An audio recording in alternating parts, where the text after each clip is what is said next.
Today, I want to start with a simple statement about the human condition. We end each day with only our thoughts.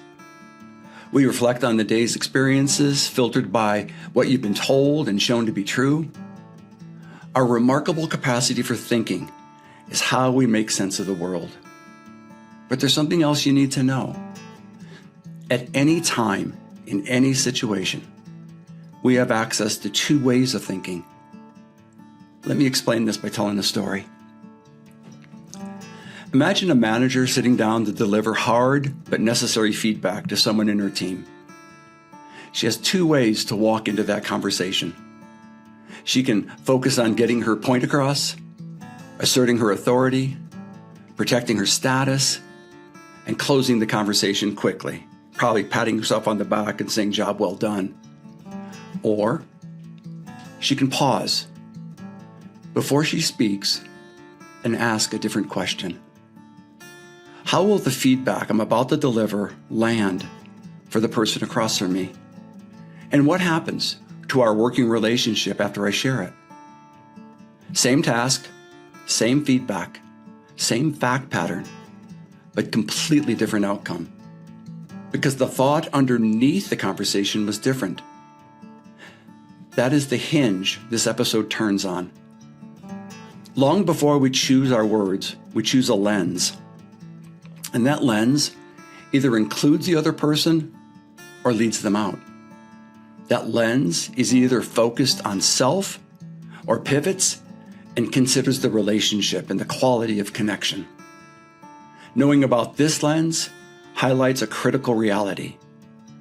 At any moment, you have two choices: to connect or disconnect.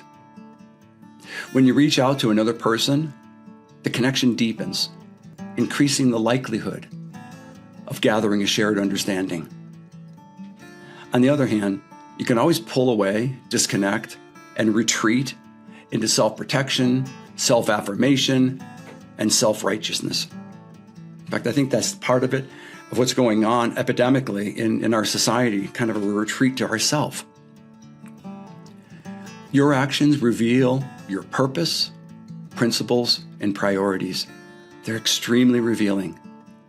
Remember, when you act, your actions speak louder than words, every time.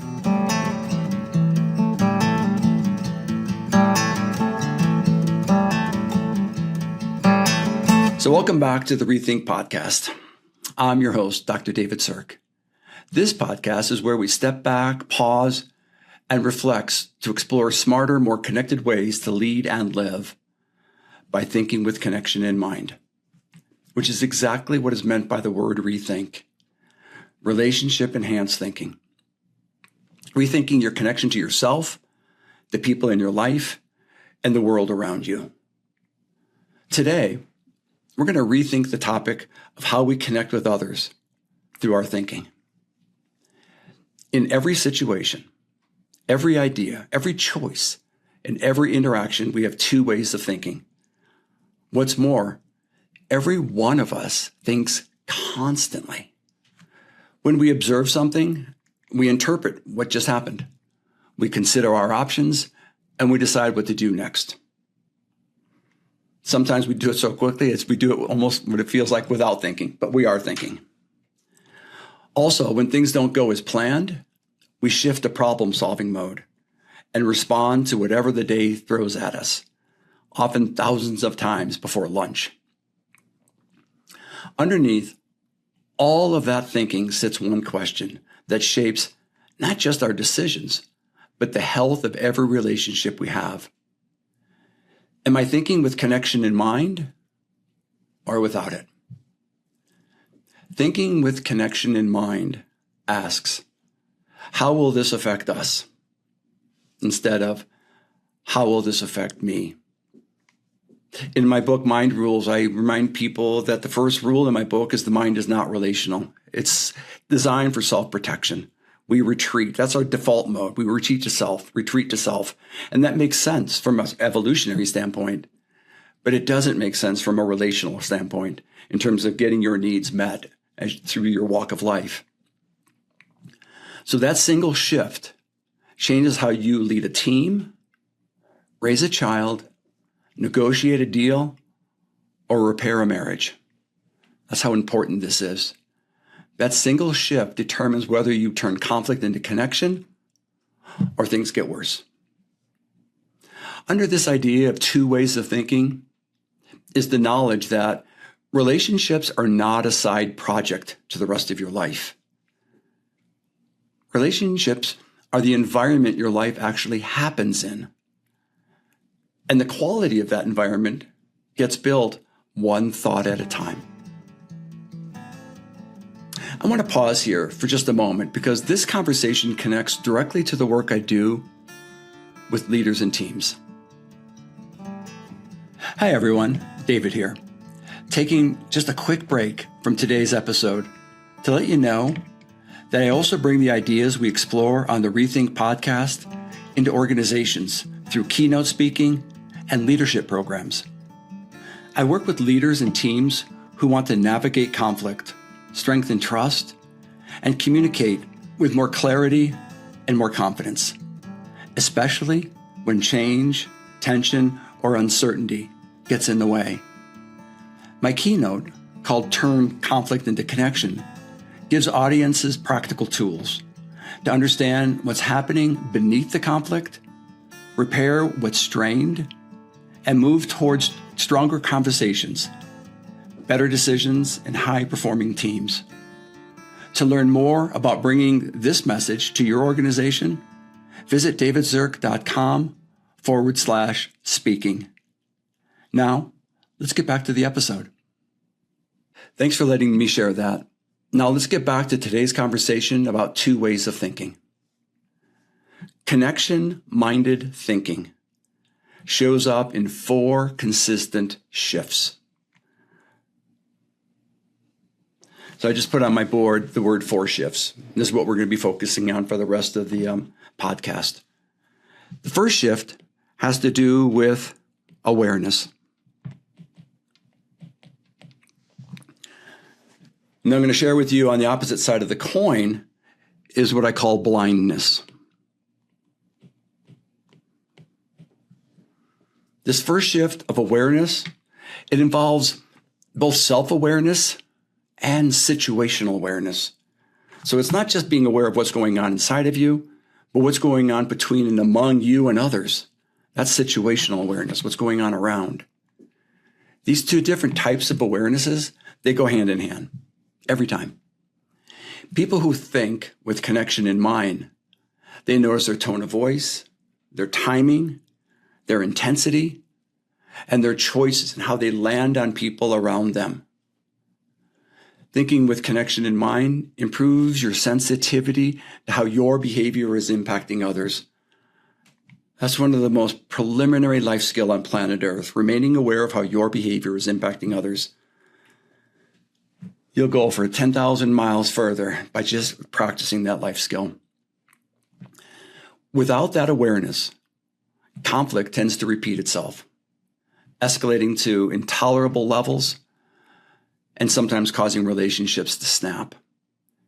And what's interesting, these relationships they rupture, but not because anyone involved is malicious or antisocial, pathological, but because they miss the impact that they are having. Having a lack of awareness is having a blind spot. That's the reason why I put blindness on the board. Where things happen without your full awareness. Now, please know that we all have a blind spot. The key to a good life is learning how to navigate the conflict your blindness is causing. That's the importance of awareness. In a sense, as we improve our awareness of how we're impacting other people, our blind spot begins to reduce. Maybe it even shifts from being in our central vision and very interfering with life and kind of moving off into the peripheral aspects of our life, showing up now and again, but with less regularity and with less brutality. Let's talk about the second shift. It has to do with another great word. It's called mutuality.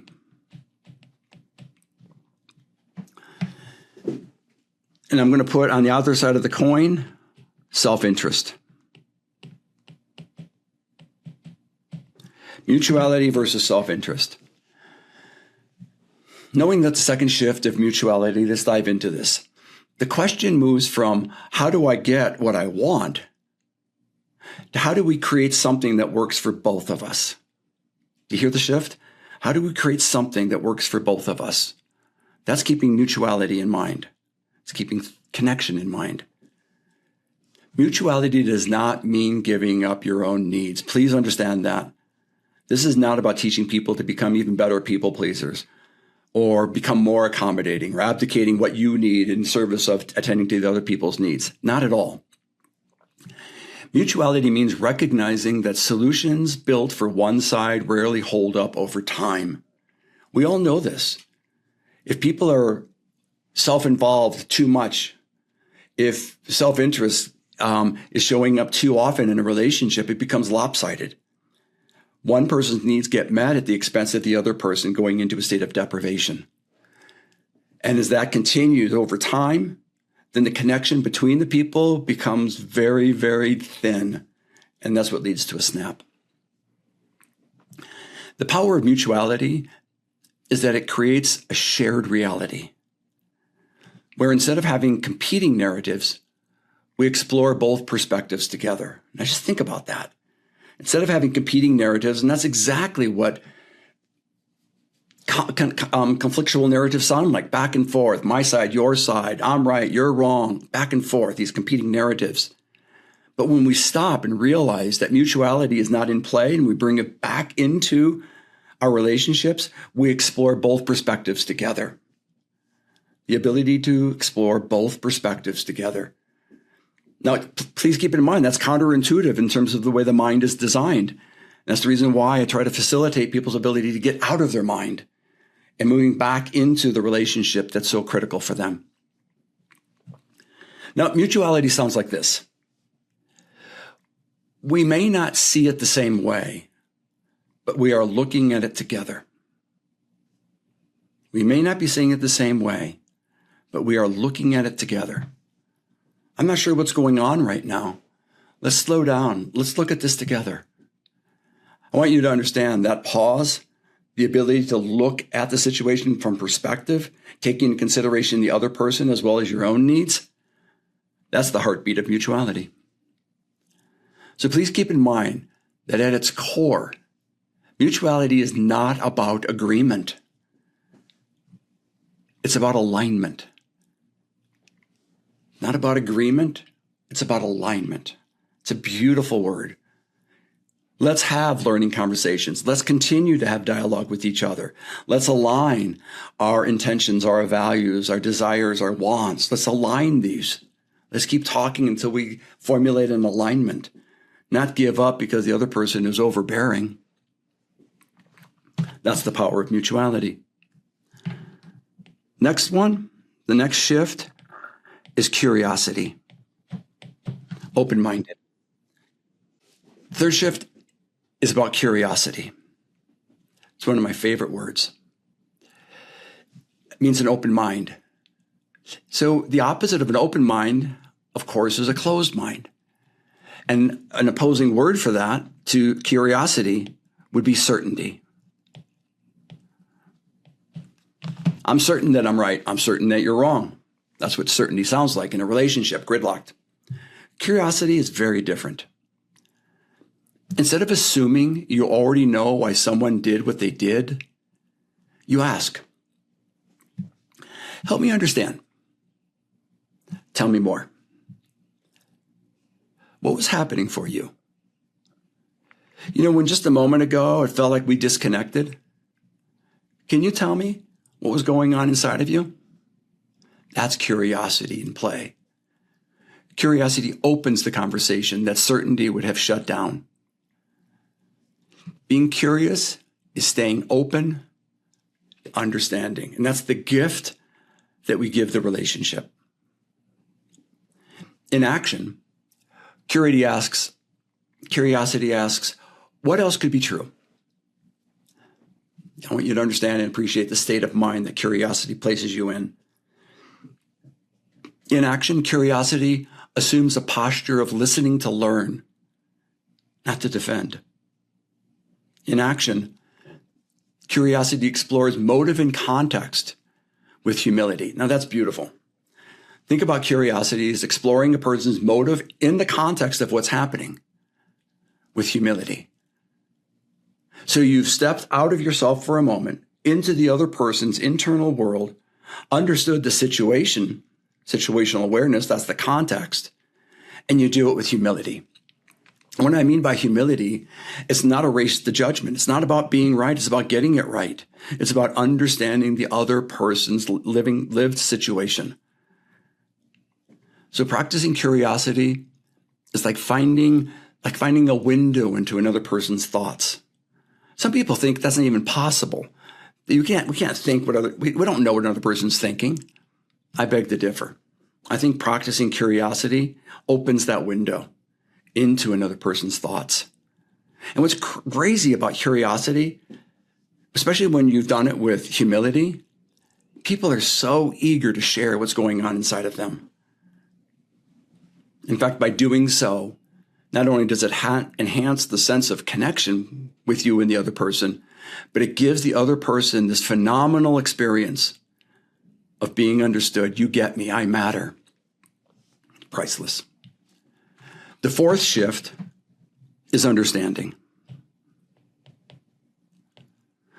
Understanding. I'm going to put down that the opposite of that, of being understood, is being judged. Let me see if I'm right. So we're going to focus on understanding as this fourth shift, which is what turns listening into trust.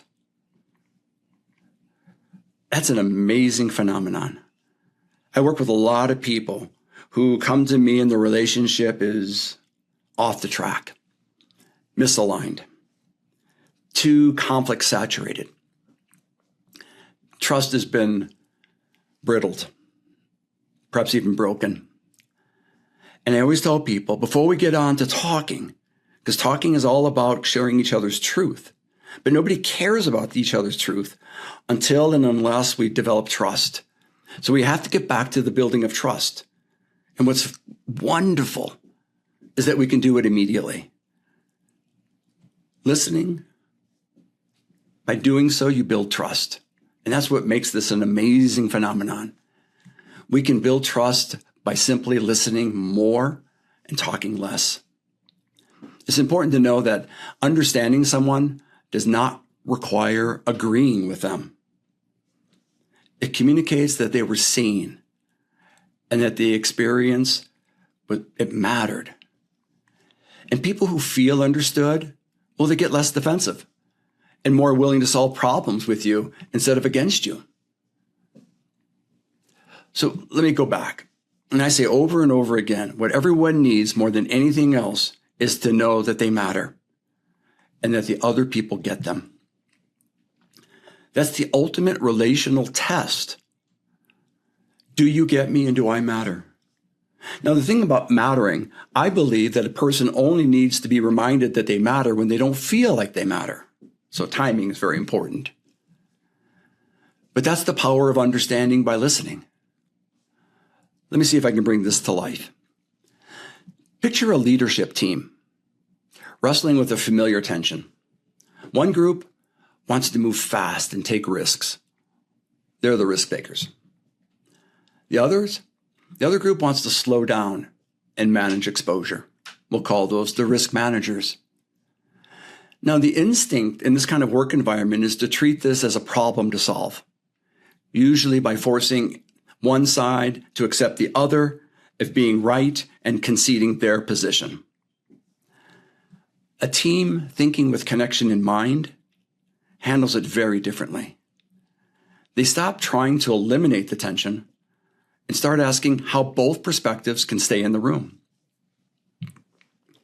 And by doing so, the risk takers get heard, the risk managers feel validated. The decision that comes out the other side is not a compromise nobody likes. It's a stronger decision because it was built by two groups who trusted each other enough to disagree constructively, respectfully, with humility. The same pattern plays out at the kitchen table. A parent, for instance, who disciplines from connection, mutual respect, and a shared reality with their child instead of power and control, well, they raise a child who argues less and opens up more. That's the invitation for your child to be vulnerable and share with you what's going on inside of them.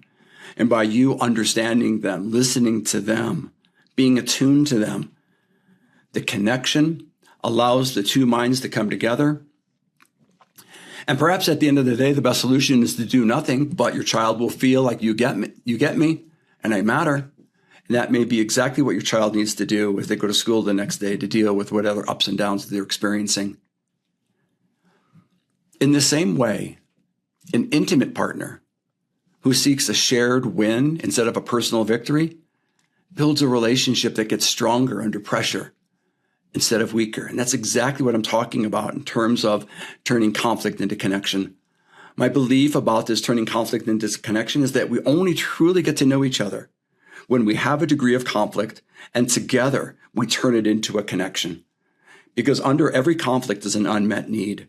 And if I listen for that and I attend to that and you receive it, you're receiving exactly what you can't give yourself. And you've taught me how to love and respect you. That's turning conflict into connection. So our call to action this week, before your next hard conversation, run one test. Ask yourself, am I about to think about this only in terms of me? Or am I willing to think about it in terms of us? That's that shift. Then try trading one assumption for one question. There's the power of curiosity. Instead of deciding what someone meant with certainty, ask them. This simple step draws people together. Instead of reacting to protect your position with authority and like domineering force, ask what decision would strengthen this relationship 10 years from now, not just in the next 10 minutes. Do you understand that broad perspective? We're thinking down the road. What can I do now that will cement our relationship in such a way that I'm improving the odds that we'll have a relationship in 10 years? It's kind of an interesting challenge, isn't it? I've got another way for you to think about connection. I've designed a short quiz about this topic. I invite you to learn where your relationship breaks down, how they escalate, and whether you and others are functioning as one coordinated system. Whether you and the others are thinking with connection in mind. Now you can access this quiz by going to davidzierk.com/2, TWO, the number 2, and bring these concepts to life. So in closing, I want you to know that every relationship you have is being built or worn down right now. It's either trending up or a slight bit down. And how that happens is in these small, unremarkable thoughts you have about the people in it. Awareness instead of blindness. Mutuality instead of self-interest. Curiosity instead of certainty. Understanding instead of judgment. I could actually even add to that list collaboration instead of competition. And how about this one? Empathy instead of indifference. Empathy is leaning forward and into another person's internal experience and at least having a best guess as to what might be going on. Now, to some extent, it is feeling another person's feeling. I appreciate that, but I like it. I think empathy is deeper than that. I think it's really stepping out of yourself and imagining what could be happening with their thoughts, with their emotions. What background information is coming back? What memories are resurging inside of them? Now, by doing that, by activating empathy, that's the opposite of indifference. Because sometimes people just sit there, listen very flatly, but the other person understands and picks up on the indifference. And oftentimes it thins that relationship, oftentimes leading to an unpleasant end. So none of those choices feel dramatic. I get it. All these different shifts, awareness to blindness, mutuality, self-interest, and so on. So none of them feel dramatic in the moment, but that's exactly why they matter so much over time. Relationships are built gradually, progressively, sequentially, one thought at a time. One thought, one action. One thought, one action, one self-correction. You get to choose. In this conversation and the next one, whether your thinking builds a bridge or a wall, that single choice, repeated enough times, is what separates relationships that deepen from relationships that quietly come apart. You know how people always say we faded, but our relationship just faded? That's what happens. They're not thinking with connection in mind. And that's the power hidden in the practice of thinking with connection in mind. So beyond experimenting and integrating these 4 shifts that teach you how to think with connection in mind, I'd like to invite you to visit my website at davidzierk.com, where you can sign up for my newsletter called Refresh, download a ton of resources, read a blog or 2, and learn more from my quizzes and speaker topics. I also have a YouTube channel called Whiteboard Psychology, where I make learning about psychology visible and relatable. I also share quick tips on relationship intelligence on YouTube and Instagram. And as always, this has been fun. Till next time, keep rethinking how you show up and do life.